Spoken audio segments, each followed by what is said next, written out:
And welcome to another edition of The Party Show. Tonight, very special guest as I introduce the author of Bigwig, The Remarkable Rise and Fall of Tony Mockbell. He is the Chief of Staff of the Sunday Herald Sun, the one, the only Liam Houlihan! Woo! Liam. Good morning. Yeah, that's it. And helping Liam out with basic radio presence, solicitor at Haynes and Politis and superstar of the legal fraternity, Mr. Charlie Nakakis! Go Blues! Blues, are you happy with Malthouse? Don't know yet. I think we are. Are you a blue boy as well? Yeah, we're happy. Well, you know, the basic philosophy of most blue supporters is that anything that shits Eddie can't be too bad. That's right. No, that's true. That's true. I agree with that one. And Dee Dee here pushing the buttons tonight, Dee Dee. Headley! Well, let's start straight away with the story of the remarkable rise and fall of Tony Mockbell. I noticed you called it Bigwig. Is that an allusion to the way he was photographed upon being arrested? Yeah. It was the way he had his hirsute appearance askew when he was found in Athens. According to Rob Starry, who's a regular on this show, the police moved it askew to make him look rather silly. Is that true, that story? Well, Rob's staying true to form and echoing his criminal defendant's What I want to know claims. is where's the wig? Yeah, that's a good question. On eBay, I'm guessing. And how much on eBay? That's right. But that is Rob's version of events is Tony's version of events. It wasn't, according to Tony, it wasn't a bad wig. It was just moved when he was manacled, and it was actually a pretty good wig when put on straight. Now, once we mention the name Rob Starry, we have to ask how many suppression orders are there upon what we speak about tonight? Well, none, hopefully, as we speak. During the course of writing this book, there was up to 48, I believe, on Tony Mockbell. His name was like Lord Voldemort in Harry Potter. You just couldn't speak about it in the state of Victoria. The show Underbelly that was on telly, even the actor playing him couldn't be photographed. He was pixelated. He was called Mr. B in the show. And so my book actually sat on ice for about 3 years while some of those legal issues... You must hate Rob Starry. I don't know that it's all down to Rob. Tony's had a fair few, as my friend here would know, he's had a fair few lawyers over the years, and he's always played the odds. So I think the justice system was a bit concerned about having any mention to him or anything potentially, aborting a trial. And Charlie, it seems like they hand out suppression orders, like lollies. No, they don't. Yes, they do. No, they don't. Suppression orders are handed out because they are trying to keep things as fair as they possibly can. As an example, Tony stood trial for murder. Nobody knew what was going on, and he was ultimately acquitted, which is probably the right result because there was no evidence. If his name was in the paper being sensationalised all the time, do you think he would have got a fair trial? What, you think the jury would have been influenced? Of course they would have. Well, I take because of newspapers, rather than calling it a rag, such as this. It's radio. It's not. You called it a rag. And as a journalist, it must be a nightmare to try to keep track of them all. Oh, it is, but, I'm an ex-lawyer, but before I saw the light, unlike my friend here, and crossed over to the dark side, the armies of truth, I take my legal hat off when I'm writing these things and let the lawyers worry about those things. And is it always clear what the suppression order relates to?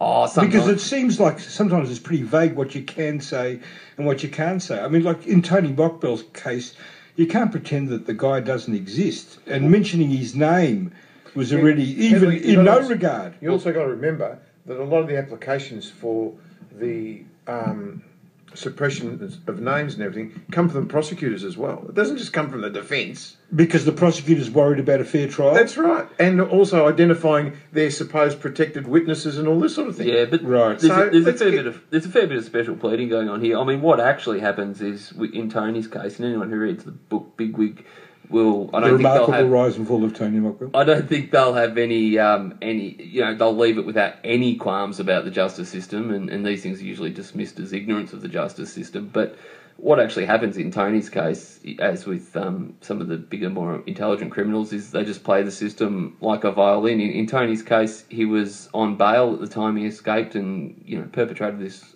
awesome escape. And the question is, why was he on bail? Do you want some? I'll tell you why he was on bail. Because by the time from when he got charged until the time of the trial, it would have been 4 years, right? Because of other court cases slowing down the process. Not him. That's one. Two, the coppers were about to jump on him to charge him with murder, right? The state police. The trial he was on was a federal police rap, and there were federal police there everywhere. They were supposedly watching him, and he's escaped over one weekend. Yeah, well, what happened, and as I detail in the book, the feds weren't watching him because they were, and I'm not saying this is right, I find it, disturbingly amusing, but the feds were watching the Commonwealth Games for Islamic terrorists. Oh. And what happened was they weren't watching him, and they weren't watching his girlfriend Danielle Maguire, and she managed to escape away to his hideaway in Bonnie Doon, where they managed to procreate a child on the lam. Did you know that that the federal prosecutors on the Friday afternoon, before he escaped, tried to have his bail revoked? Absolutely. And Justice Bill Gillard said no. That's right. And I think it was St. Patrick's Day, and he would have needed a few stiff drinks after that because his name was forever intertwined. And I think the day they got him back, Gillard resigned. I think he had enough. No, he resigned before then. But how was he not being watched? Because he was going to be sentenced on the Monday, wasn't he? No, he hadn't been found guilty, Headley. Oh, sorry, the verdict was going to be Monday? The weekend he escaped, something was going to happen Monday, wasn't it? No. Well, as it turned out, it did. But whether anyone sort of knew that, I mean, he was the version sort of outlined by my friend here is actually Tony's version. He said, I ran because they were going to load me up with all these murder charges that I didn't do.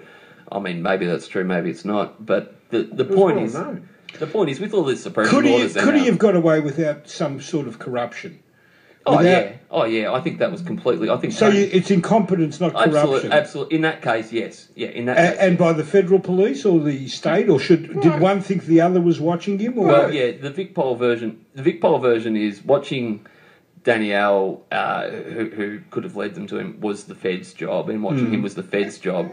And the Vic Pol version, Charlie's amused, and the Vic Pol, and they're not, as Charlie would know, they're not the best of mates, Vic Pol and the Feds. And the book outlines all this, and that history of sort of dispute between the two forces goes back throughout the sort of investigation of Mockbell and his brothers over the years. And others, yeah, but goes back a long time. Oh yeah, but the books they don't get along, and Vic Pol calls them the Feds the plastic fantastics, And what do the Feds call Vic Pol? Oh, they probably think they're all corrupt. I mean, the joke is about New South Wales police and Victorian police is.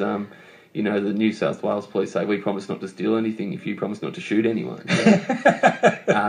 It's all horribly unfair. Allegedly, yes, of course. It's all horribly unfair. But they don't get along, and in this case, they blame each other. So he walked out of court on Friday, and what did he do? Just got in the car and drove to the Bonnie Doon? Oh no, he stuck around for some of Saturday, I think, and he was supposedly gone by the Sunday. And he had to check in. He did have some curfews. So he had to check in once a day. It's not a complete soft justice state in Victoria. He did have to check in wander down to the local police station and check in with his girlfriend.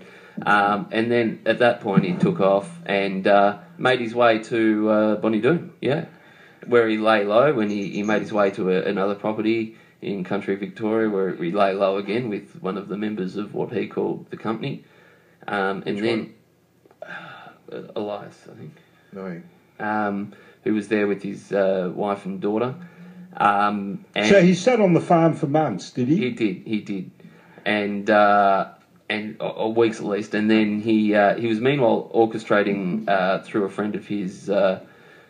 Who had Greek connections. He's orchestrating to get these, as most people know, these parts of the story by now, he's orchestrating to get these Greek sailors across and get a Greek boat registered in Australian names. There was a cast of a lot of people involved, and babies and mothers. It's a Greek tragedy. and not just a boat, they had to change the boat, and it was $1 million to reshape and do what, they drove it across the desert. They drove it across the Nullarbor. Tony travelled in a separate car with a mother and a baby, and if he was pulled over, he was going to pretend to be a deaf mute. He didn't get pulled over. Meanwhile, some other members of the company were bringing the boat across and tricking it up as they went. It was pimp my ride, Tony style.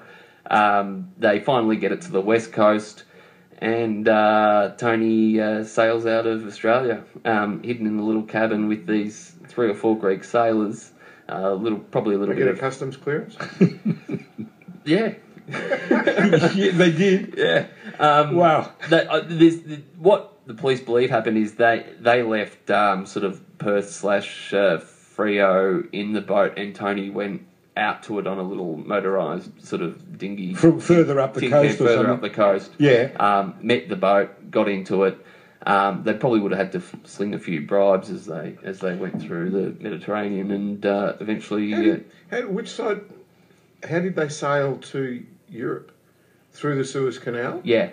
So through the area of water that's basically got pirates in it and everything. Yeah. The Somalian yeah, pirates. that's right. Yeah, that's and they didn't get stopped. No. Because it was too small. The Somalians, I think, are looking for something a bit bigger. They're aren't looking they? for big Oil French, tankers big and French ocean hold the liners, crew for hostage.